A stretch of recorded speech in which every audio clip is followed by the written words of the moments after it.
Kamaráti, ahojte, mám tu pre vás ďalšiu ukážku.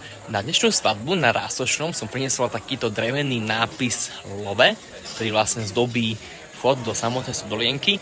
Večer bude tento vchod pekne osvetľovať a potom po polnoci to bude nápis Vole alebo Olé. Nech sa páči, ukážem vám to troška zbližšia, nech sa páči. To príjemné vintage Edison žiarovky a na to vlastne vyzerá, kamaráti.